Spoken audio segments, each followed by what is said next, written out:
사람은 무신론자고요. 미국 예일대의 로스쿨 교수였습니다. 이 사람은 가장 성공한 변호사로 알려져 있고요.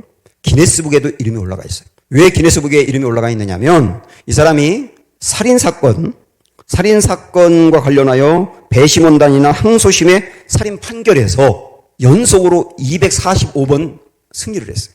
이게 상식이 있는 사람이 깜짝 놀랄 일일 겁니다. 245번 연속으로 승리했다는 게 이게 있을 수 없는 일이어서 이게 기네스북에 올라가 있거든요. 이 사람이 나중에 영국의 엘리자베스 여왕으로부터 기사자비도 받았고요. 그리고 영국의 대법관으로 임명되었습니다. 이 사람은 무신론자이고 부활에 대해서 전혀 믿지 않았고 추호에 관심도 없었어요.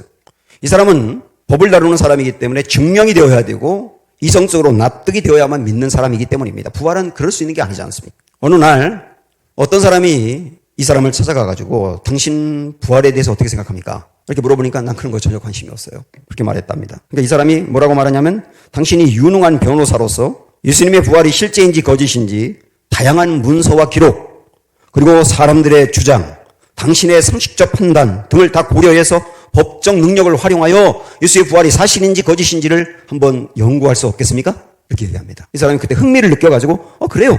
그래서 예수님의 부활이 사실인지 아닌지를 수년 동안 연구합니다. 그리고 나서 최종적으로 발표했습니다. 저는 예수 그리스도의 부활에 대한 증거가 너무 압도적이어서 의심의 여지가 전혀 없는 증거로서 받아들여질 수밖에 없다 하는 것을 분명히 말씀드립니다. 좀 어렵게 표현했는데 한마디로 말씀드리면 내가 연구한 결과 예수님의 부활은 명백하다. 안 믿을 수가 없다.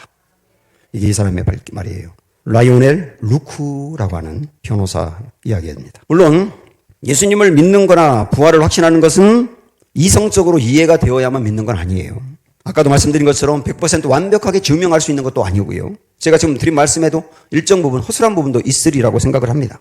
그러나 무턱대고 예수님의 부활을 처음부터 아예 믿지 않는 사람들에게 진지하게 고민해 볼 수 있는 기회를 드리고 싶었어요. 저는 정말로 우리 은강교회 담임 목사로서 우리 모든 교우들이 예수님의 부활을 확신할 수 있게 되기를 간절히 소망합니다.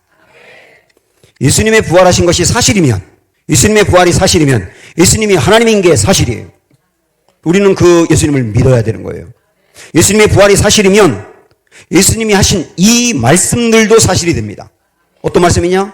보십시오. 예수께서 이르시되 나는 부활이요 생명이니 나를 믿는 자는 죽어도 살겠고 예수님을 믿는 자는 죽어도 산다는 이 말씀이 사실입니다. 예수님의 부활이 사실이면 또한 고린도전서에 있는 이 말씀도 사실입니다. 그러나 이제 그리스도께서 죽은 자 가운데서 다시 살아나사 잠자는 자들의 첫 열매가 되셨도다. 잠자는 자들이라고 표현하고 있네요. 죽은 자라고 표현하지 않고 잠자는 자들이라고 표현하고 있네요. 인간의 죽음은 표면적으로 보면 끝난 것 같고 죽은 것 같지만 그리스도인들이 부활을 믿는 사람들에게는 죽음은 자는 거나 마찬가지라는 얘기예요. 그 말은 뭐냐면 반드시 깨어난다고 얘기죠. 어떤 모습으로 깨어나느냐? 잠자는 자들의 첫 열매가 되셨도다 그랬어요. 첫 열매. 저도 어릴 적 시골에서 살았는데 고구마를 캐면 제일 첫 번째 나온 녀석하고 두 번째, 세 번째, 네 번째가 똑같더라고. 첫 번째 나온 애가 고구마인데 두 번째 캤더니 무가 나와요. 이런 경우는 없잖아요. 첫 열매란 그런 의미입니다. 첫 번째하고 똑같이 된다는 거예요.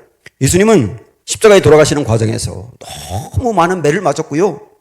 매가 막 살에 닿다 떨어질 때 살점이 떨어져 나가는 그런 매를 맞았고 얼굴에서 온 얼굴이 피로 물들었고 땀으로 뒤범벅 되어서 나중에 돌아가실 때는 형체를 알아볼 수가 없었어요. 그렇게 돌아가셨지만 사흘째 되는 날 아침 부활하셨을 때 그 모습은 너무나 아름답고 영광스러웠습니다. 그게 부활의 모습이에요. 우리도 이 땅에 살아가면서 늙어서 죽기도 하고 병들어 죽기도 하고 여러 가지 많은 모습으로 실현당하다 죽기도 하고 그러겠지만 우리도 부활할 때 예수님의 첫 열매가 되어서 예수님이 첫 열매가 되어서 예수님같이 부활하게 될 것이다. 이게 명백한 사실이에요. 예수님의 부활이 사실이라면 이것도 사실이 되는 겁니다. 사랑하는 여러분, 오늘 주님이 여러분 마음에 눈을 열어서 예수님의 부활과 함께 나도 부활한다는 것을 믿을 수 있는 은혜 주시기를 주님의 이름으로 축원합니다.